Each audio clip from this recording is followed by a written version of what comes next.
Class recording is in progress. हमारा है जनाब वाला we are at my dear एफिसोनियंस। हम लोग हैं डे 2 पे एंड रिवीजन डे 2 में हमारा आज का टॉपिक है वर्क पावर एंड एनर्जी। ठीक है, प्लीज याद रखिएगा कि ये चैप्टर दो हिस्सों में डिवाइड कर देते हैं। पहला हिस्सा न्यूमेरिकल वर्क या वर्ड प्रॉब्लम्स,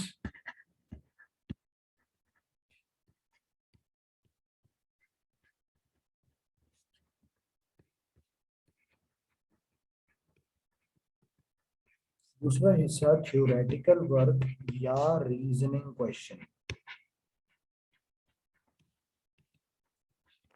ठीक है, क्योंकि ये बड़ा चैप्टर है इसलिए इसके थ्योरेटिकल प्रॉब्लम, इसके वर्ड प्रॉब्लम भी अच्छे खासे हैं और इसका रीजनिंग वाला क्वेश्चन भी ठीक ठाक है।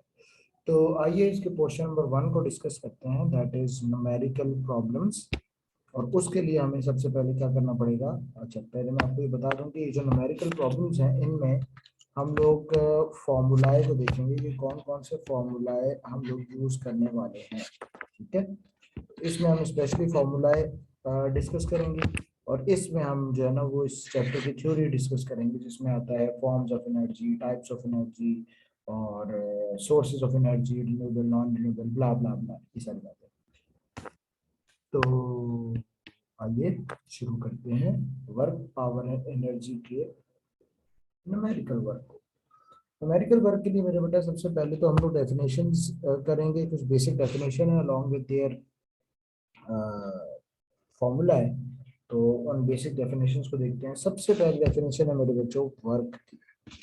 द टर्मिनोलॉजी वर्क मीन्स कि आप किसी ऑब्जेक्ट पर फोर्स लगा रहे हैं एंड वो ऑब्जेक्ट डिस्टेंस कवर कर रहा है सेम डायरेक्शन में। अगर आप एक ऑब्जेक्ट पे, लेट सपोज ये बॉक्स है, आप इस पे फोर्स लगा रहे हो और वो बॉक्स सेम डायरेक्शन में मूव करते हुए आगे चला गया, तो इसका मतलब कि आपने कोई ना कोई वर्क किया है। जब आप फोर्स और डिस्टेंस को मल्टीप्लाई करेंगे, ऑब्जेक्ट यहाँ से यहाँ तक चला गया, इसका मतलब दिस इज डिस्टेंस, और जितनी आपने फोर्स लगाई है दैट इज एफ। तो सीधा सीधा क्या करोगे, फोर्स मल्टीप्लाई बाय डिस्टेंस। ठीक है, तो वर्क के लिए क्या जरूरी है बेटा, वर्क के लिए जरूरी है फोर्स, वर्क के लिए जरूरी है डिस्टेंस, और वर्क के लिए इन दोनों चीजों का सेम डायरेक्शन में होना जरूरी है। अब आते हैं जी एसआई यूनिट पे। The SI unit of work is joule. The formula for the work is force into distance या डिस्प्लेसमेंट। ठीक है, तो ये है जी वर्क। और इसका क्वेश्चन कैसे आता है, बहुत सिंपल कॉमन सा क्वेश्चन आता है कि कैलकुलेट द वर्क डन।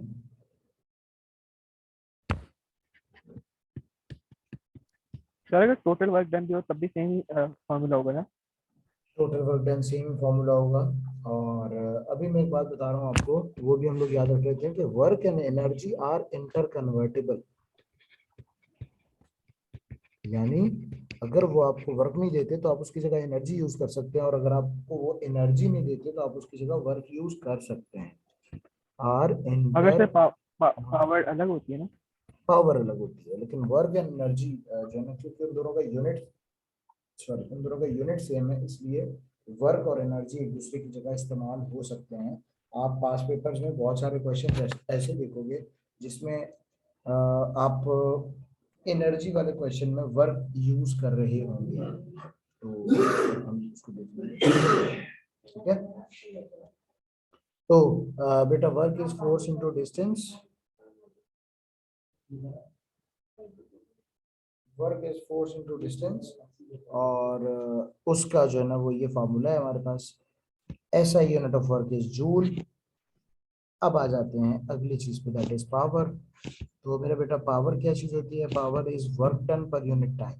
अच्छा, क्योंकि मैंने पहले बता दिया कि वर्क और एनर्जी आप एक दूसरे की जगह यूज कर सकते हैं, इसलिए पावर का एक और फॉर्मूला बनेगा, that is energy upon time. ठीक है, तो पावर का एक फॉर्मूला है वर्क अपॉन टाइम, दूसरा फॉर्मूला है एनर्जी अपॉन टाइम। अब ये डिपेंड करता है कि हम कौन सा फॉर्मूला कब अप्लाई करेंगे और कब यूज करेंगे। तो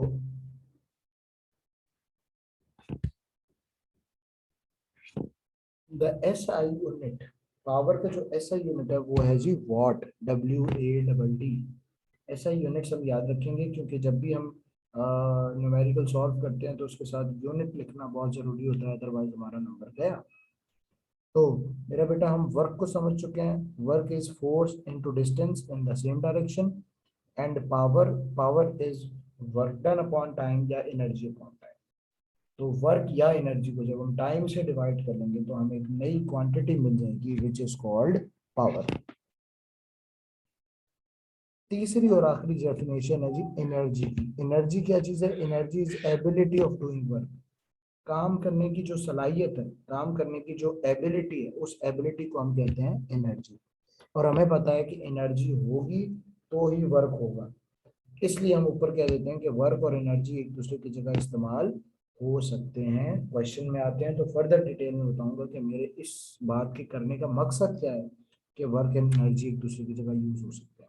फिलहाल मेरे बच्चों ने दो फॉर्मूलाज याद रखने हैं। पहला, work is equal to force into distance in the same direction. अच्छा, अब अगली चीज, अगर आपको फोर्स गिवन ना हो और आपसे कहा जाए कि वर्क निकालो, वेट गिवन हो, तो वर्क का फॉर्मूला हो जाएगा वेट मल्टीप्लाई बाय हाइट। ठीक है, तो वर्क का एक फॉर्मूला वेट इनटू हाइट भी है और एक फॉर्मूला फोर्स इनटू डिस्टेंस भी है। It depends according to data कि हमने क्या चीज लगानी है, कौन सा फॉर्मूला लगा के हमने वर्क निकालना। ठीक है मेरे बच्चों, तो जब भी कभी वेट गिवन होगा तो वेट के साथ हम हमेशा हाइट को मल्टीप्लाई करवाते हैं। वेट हमेशा हाइट से मल्टीप्लाई होगा टू फाइंड आउट वर्क। और अगर किसी और डायरेक्शन में फोर्स दी हुई है तो वही वाला डिस्टेंस मल्टीप्लाई होगा जो फोर्स की डायरेक्शन में है। उसके अलावा अगर बहुत सारी फोर्सेस दी हुई हैं, फॉर एग्जांपल ये देखो एक बॉक्स है, इस बॉक्स को आपने इस डायरेक्शन में फोर्स लगाई 10 न्यूटन की, ऊपर से नीचे फोर्स लगाई 10 न्यूटन की, 5 न्यूटन, नीचे से ऊपर की फोर्स लगाई 10 न्यूटन की, और इस डायरेक्शन में फोर्स लगाई 6 न्यूटन की, और ये बॉक्स मूव कर रहा है जनाब यहाँ पे, यहाँ से यहाँ चला गया। तो बॉक्स ने डिस्टेंस कवर कर लिया है लेट्स सपोज 2 मीटर्स का, तो बताओ वर्क कितना होगा?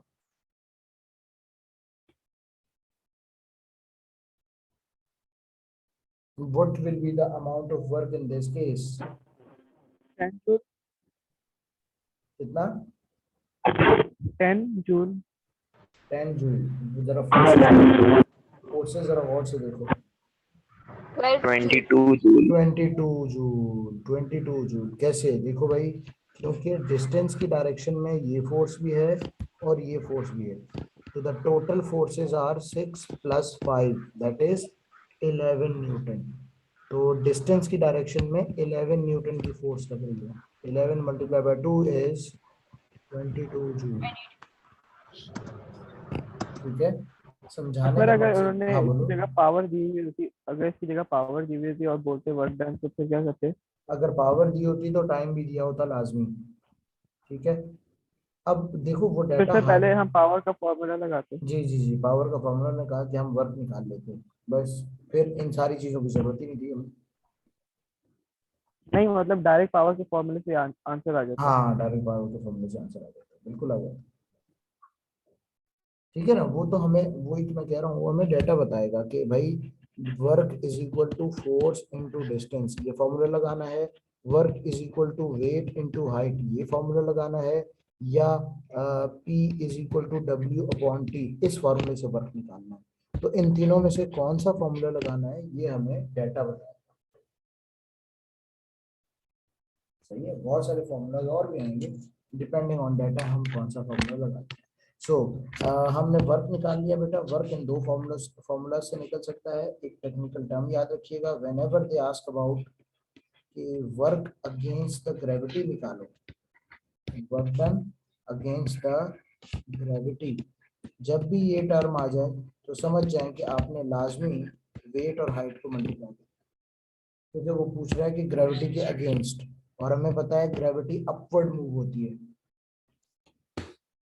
ना। ग्रेविटी की डायरेक्शन वर्टिकल है, और ग्रेविटी की डायरेक्शन में सिर्फ एक ही फोर्स आती है जिसको कहते हैं वेट। इन शॉर्ट, जब भी कभी आप टर्म देखो work done against the gravity, तो हमेशा वेट और हाइट को मल्टीप्लाई करवाना, चाहे ये वाली फोर्सेस गिवन हो या ना हो। एग्जाम्पल सुनो।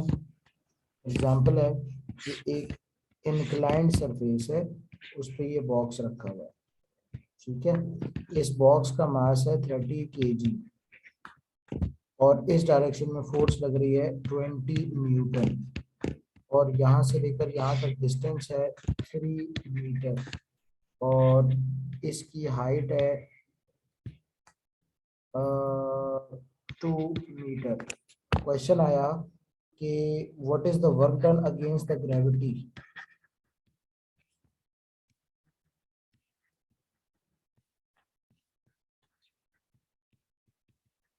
60 joules. 60 जूल्स, की बात है। एक और चीज घुमाई गई है बेटा, देखिए आपने बिल्कुल सही कहा कि हाइट यूज करनी है, ये तो 2 मीटर रहेगा, लेकिन यहाँ आपको मास गिवन है, यू नीड वेट।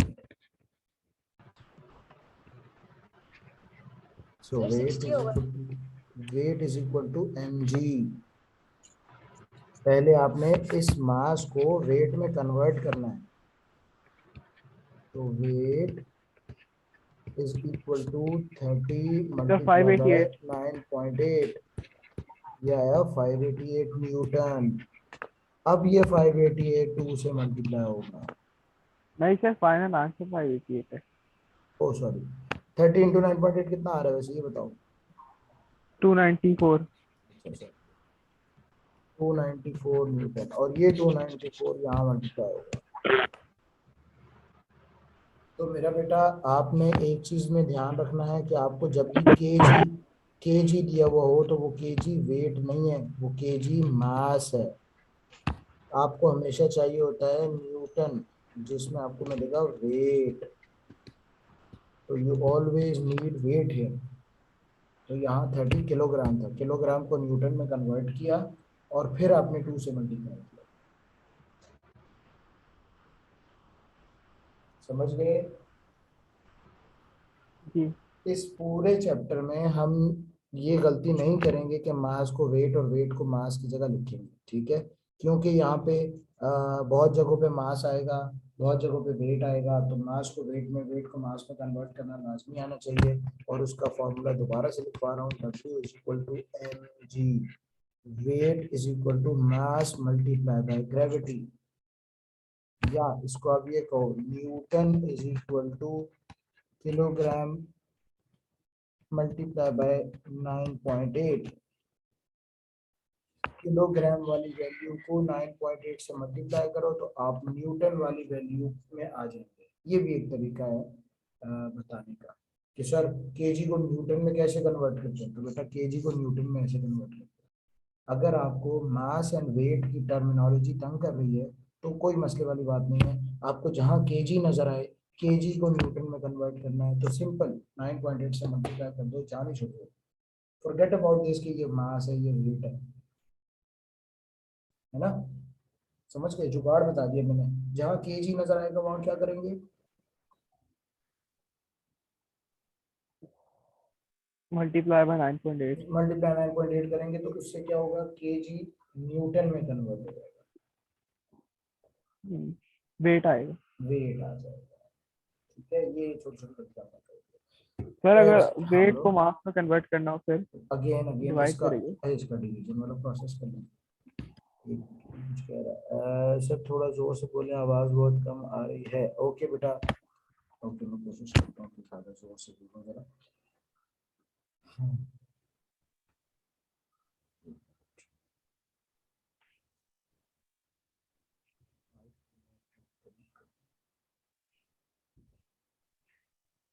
जी जनाब। हेलो बुजुर्गों, अब आवाज सही आ रही है, थोड़ी सी तेज हुई जी आवाज। सर। कि अभी भी आवाज तेज हुई?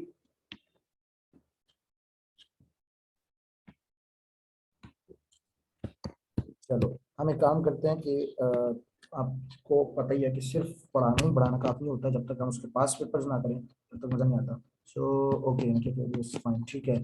तो we are going towards O levels के टॉपिक क्वेश्चंस, और टॉपिक क्वेश्चंस में हम लोग आगे जी एनर्जी का।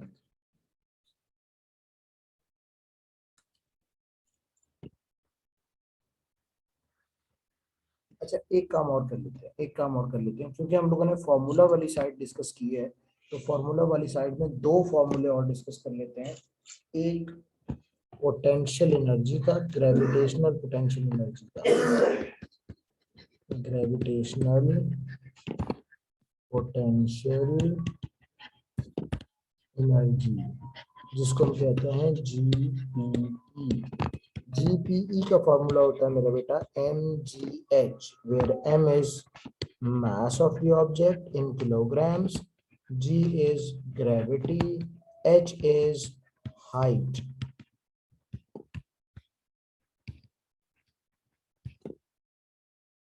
ग्रेविटेशनल पोटेंशियल एनर्जी बराबर होती है mass into gravity into height, ठीक है।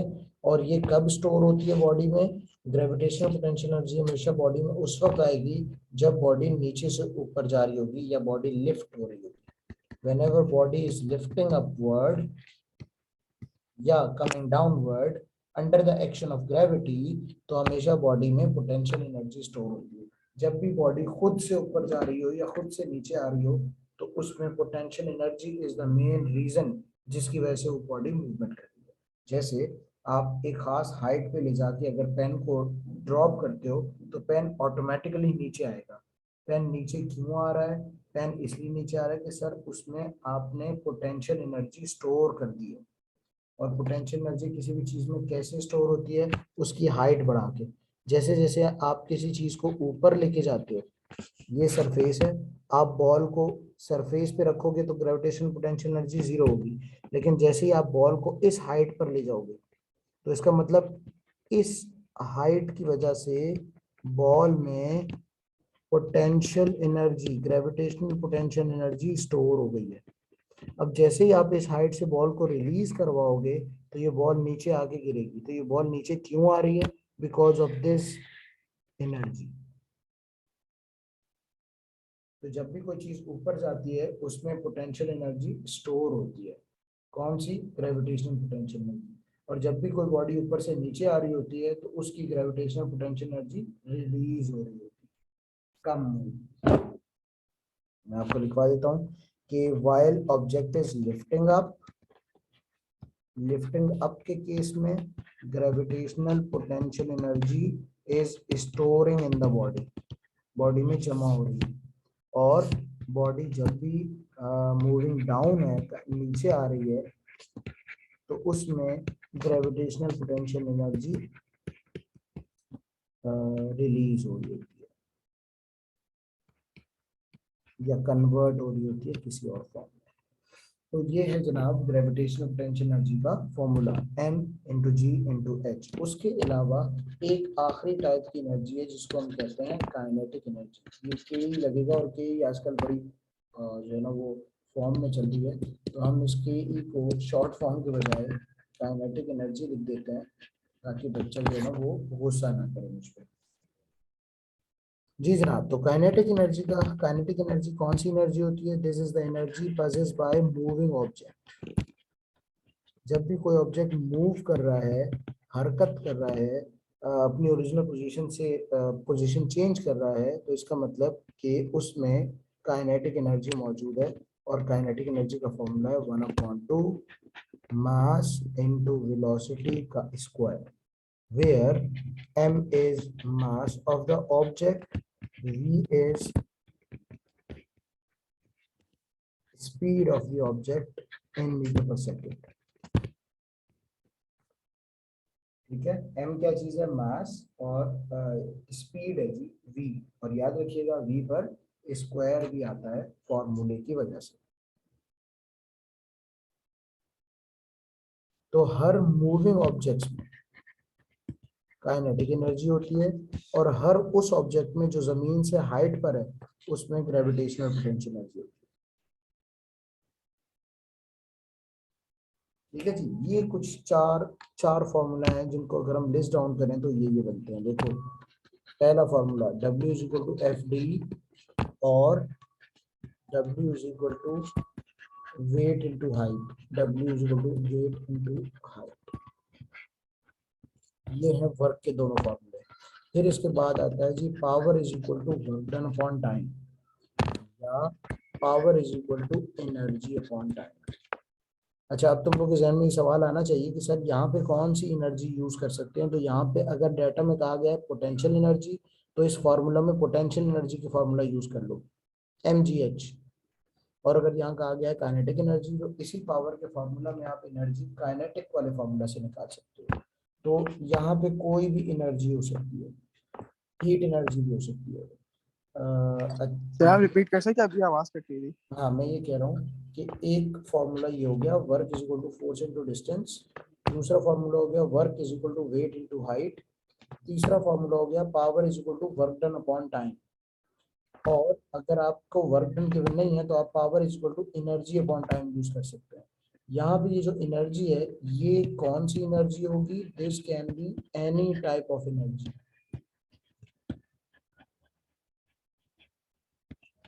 यहाँ इस ई की जगह पोटेंशियल एनर्जी भी हो सकती है, काइनेटिक एनर्जी भी हो सकती है, थर्मल एनर्जी भी हो सकती है, इलेक्ट्रिकल एनर्जी भी हो सकती है। इसलिए मैंने लिखवा दिया किसी भी तरह की एनर्जी इस ई की जगह फिल इन हो सकती है। सही है। अच्छा, प्लीज प्लीज, मुझे ये अंदाजा है कि ये जो है ना वो थ्योरेटिकल, मतलब सिर्फ फॉर्मूला की बेस पे चीजें हो रही हैं, तो हो सकता है कि इतनी ज्यादा अच्छी ना क्लियर हो रही हो, but this is just a recalling session. इसके बाद जैसे ही हम न्यूमेरिकल्स पे आएंगे, क्वेश्चंस पे आएंगे, तो you will be able to recall these formula, इसलिए बता रहा हूँ। बाकी इनकी पीएचडी में जाने का नहीं कह रहा कि आप फॉर्मूले को लेके बैठ ही जाओगे, सारी चीज समझ में। इसको जैसे हम अप्लाई करेंगे आपको फॉर्मूला और क्लियर हो जाएगा, समझ में आने लग जाएगा। नेक्स्ट फॉर्मूला है जी, बल्कि नेक्स्ट टर्म को हम पहले डिस्कस कर लेते हैं, दैट इज एफिशिएंसी। एफिशिएंसी क्या चीज होती है बेटा? एफिशिएंसी का जो जनरल फॉर्मूला है वो है आउटपुट डिवाइडेड और by input input multiply multiply by by 100। 100। ठीक है, ये है एफिशिएंसी का फॉर्मूला। अब इसमें आउटपुट क्या, देखो, अगर आपको एनर्जीज गिवन है तो output energy divided by input energy multiply by 100। लेकिन अगर आपको एनर्जी गिवन नहीं है, आपको पावर गिवन है, तो ये फॉर्मूला आप लिख सकते हो कि output power divided by input power multiply by 100। अगर आपको दोनों एनर्जीज गिवन है तो ये वाला फॉर्मूला लगा लो। बस समझाने का मकसद ये है कि energy upon energy, work upon work, यही होना चाहिए, पावर अपॉन पावर, यही होना चाहिए। मतलब जो क्वांटिटी आप आउटपुट में यूज कर रहे हो वही क्वांटिटी आप इनपुट वाली यूज करोगे। ऐसा ना हो कि आउटपुट में आपने पावर यूज कर लिया और इनपुट में आपने एनर्जी यूज कर ली। तो कभी भी पावर अपॉन एनर्जी नहीं करेंगे, हमेशा एफिशिएंसी का फॉर्मूला में आपने जो आउटपुट लेना है वो अगर पावर का है तो इनपुट भी पावर लेना है। अच्छा, एक चीज और, इस फॉर्मूला में मैंने एक चीज मिस कर दी है, वो क्या, कि ये फॉर्मूला होता है useful output divided by total input. मतलब आउटपुट कौन सी वाली? सर, एक जनरेटर चल रहा है, एक जनरेटर को आपने 100 जूल की फ्यूल एनर्जी दी है, फ्यूल दिया है, और वो जनरेटर 30 जूल साउंड बना रहा है, 30 जूल हीट बना रहा है, और 40 जूल इलेक्ट्रिसिटी बना रहा है। ठीक है, 40 जूल इलेक्ट्रिसिटी बना रहा है, 30 जूल हीट बना रहा है, और 30 जूल साउंड बना रहा है। तो मुझे बताओ इसकी एफिशिएंसी कितनी होगी?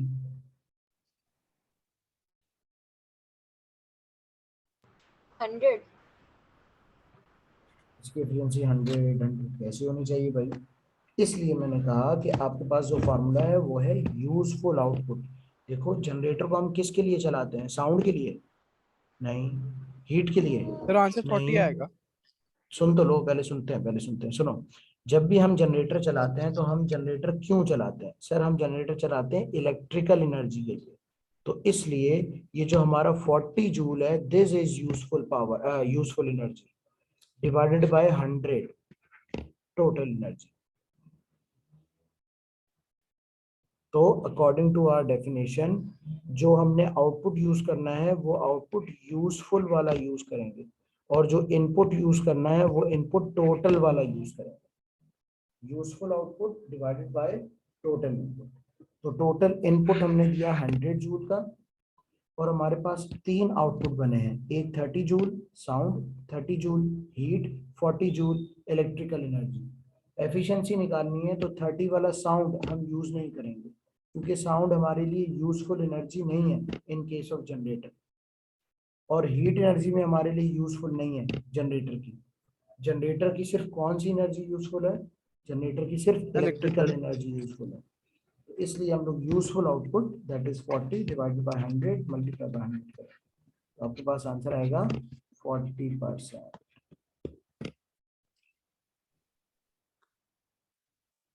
सर इसकी कोई ऐसा यूनिट नहीं होगा ना? नहीं, एफिशिएंसी का कोई ऐसा यूनिट नहीं है, क्योंकि ये दोनों, ये रेशो है दो क्वांटिटीज का। ये सिर्फ सही। परसेंटेज में आता है, वो भी 100 से मल्टीप्लाई करके। अच्छा, जुगाड़ भी सुनो इसका। जुगाड़ ये है कि जब भी कभी आपको एफिशिएंसी निकालनी हो तो छोटे वाली वैल्यू ऊपर, बड़े वाली वैल्यू नीचे। अगर आपको ये समझ ना आ रहा हो कि सर आउटपुट कौन सा है, इनपुट कौन सा है, तो आप इस जुगाड़ से भी अपना काम कर सकते हैं कि the smaller value will be in nominator and the larger value will be in denominator. Nominator में कभी भी ग्रेटर वैल्यू नहीं आएगी, याद रख लो। अगेन एमसीक्यूज करेंगे तो पता चलेगा। यहाँ तक ओके की रिपोर्ट दे रहे हो बेटा मुझे? जी सर। चलो, इसी इन्हीं छोटे छोटे फॉर्मूलाज को, ये जो रॉ फॉर्मूलाज तुम लोग के जहन में घूम रहे हैं, आइए इन्हीं को स्टेबल करने की कोशिश करते हैं और आते हैं डायरेक्ट क्वेश्चंस पे। ये देखो, आइए देखते हैं कि क्वेश्चन क्या कह रहा है। हाँ, एग्जामिनर कह रहा है कि a child slides down a slide। Child इस वक्त कितनी हाइट पर है मेरा बेटा? 7 मीटर की हाइट पर है। ठीक है, चाइल्ड इस वक्त 7 मीटर की हाइट पर है। The weight of the child is 250 newton, उन्होंने वेट दे दिया। The height of the slide is 7 metre. The work done against the friction as the child travels is 1300। ये work done against the friction क्या है, ये मैं आपको बताता हूँ अभी। तो पहले तो ये देखो कि अगला कह रहा है what is the change in gravitational potential energy and its final kinetic energy to the child. सबसे पहले मुझे ये बताओ कि इसकी ग्रेविटेशनल पोटेंशियल एनर्जी कितनी होनी चाहिए? 1300 जूल्स। 1300। क्या चीज? 250 इंटू 7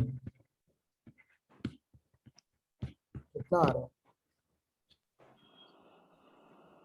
1750। तो बच्चा तुम लोग 1300 कैसे आ रहा है? ये देखो 250 इसका वेट है और 7 मीटर इसकी हाइट है। 1750। 1750। देखिएगा प्लीज प्लीज याद रखिएगा कि यहाँ पे आपको ग्रेविटेशनल पोटेंशियल एनर्जी निकालनी थी, और ग्रेविटेशनल पोटेंशियल एनर्जी का फॉर्मूला था mgh। m और g ये क्या चीज होती है? मास और gravity. Mass into Mass gravity. and इससे क्या gravity. आता है? इससे क्या आता है? मास इंटू ग्रेविटी किसके बराबर होती है? Weight. वेट। वेट के बराबर होती है। तो ये देखो, वेट इंटू हाइट, इसका मतलब कि आप ग्रेविटेशनल पोटेंशियल एनर्जी का formula directly wait into height. ठीक है, तो ग्रेविटेशनल पोटेंशियल एनर्जी आपने निकालनी थी, उसके लिए आपने, उन्होंने आपको वेट दिया हुआ है और हाइट दी हुई है, वेट और हाइट को मल्टीप्लाई कराया 750 आ गया। ठीक, अब उसने कहा है कि work done against the friction is 1300, यानी 1300 तो फ्रिक्शन में इस्तेमाल हो गई है। तो ग्रेविटेशनल पोटेंशियल एनर्जी थी 1750, इसमें से 1300 फ्रिक्शन में जाया हो गई है, तो बाकी की जो बचेगी वो होगी काइनेटिक एनर्जी। तो इसका ऑप्शन ए होगा। इसका ऑप्शन ए होगा।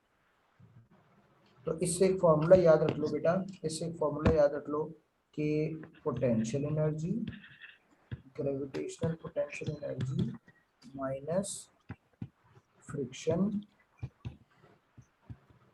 Is equal to kinetic energy. मतलब ग्रेविटेशनल पोटेंशियल एनर्जी जितनी भी थी उसमें से फ्रिक्शन का वर्क माइनस कर दो, वर्क ऑफ फ्रिक्शन माइनस हो जाएगा, तो जो बचेगा वो काइनेटिक एनर्जी है।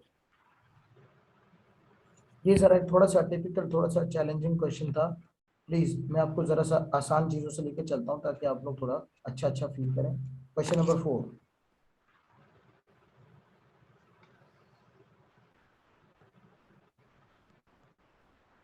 Question number 4। Option A, sir, 900 joules. 900 कैसे? Weight into height.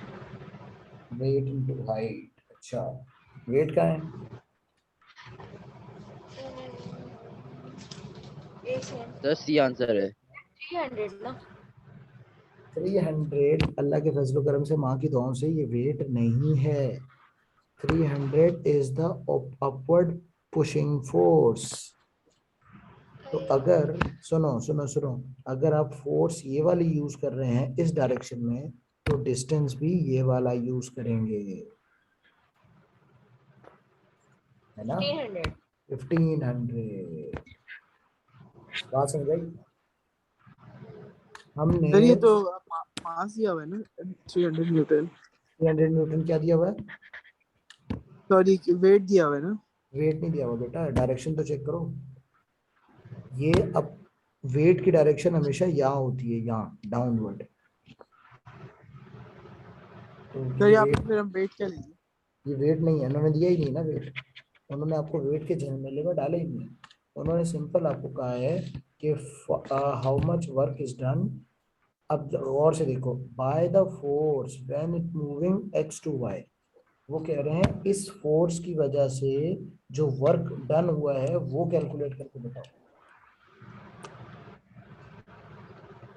सही सर। ना इन्होंने वेट दिया है, ना इन्होंने वेट के लिए कोई हिंट दी है, और उन्होंने इस पूरी बात में हम वेट को यूज भी नहीं करेंगे। क्यों नहीं करेंगे? क्योंकि उन्होंने खुद ही कहा है कि वर्क निकालें किस चीज का, इस फोर्स का, जो इसको एक्स से वाई लेकर जा रही है। तो एक्स से वाई लेकर जाने वाली फोर्स ये है, और वो इस डिस्टेंस से मल्टीप्लाई। ठीक है, यहाँ तक बात क्लियर हुई? इसका मतलब हमें सवाल बहुत डिटेल से पढ़ना पड़ेगा, स्पेशली इस तरह का, कब हाइट यूज करनी है और कब ये वाला डिस्टेंस यूज करना है, ये हमें ध्यान रखना पड़ेगा। आगे बढ़े, ये लो इसी नस्ल का एक और क्वेश्चन है, वो करते हैं ये। हाँ जी,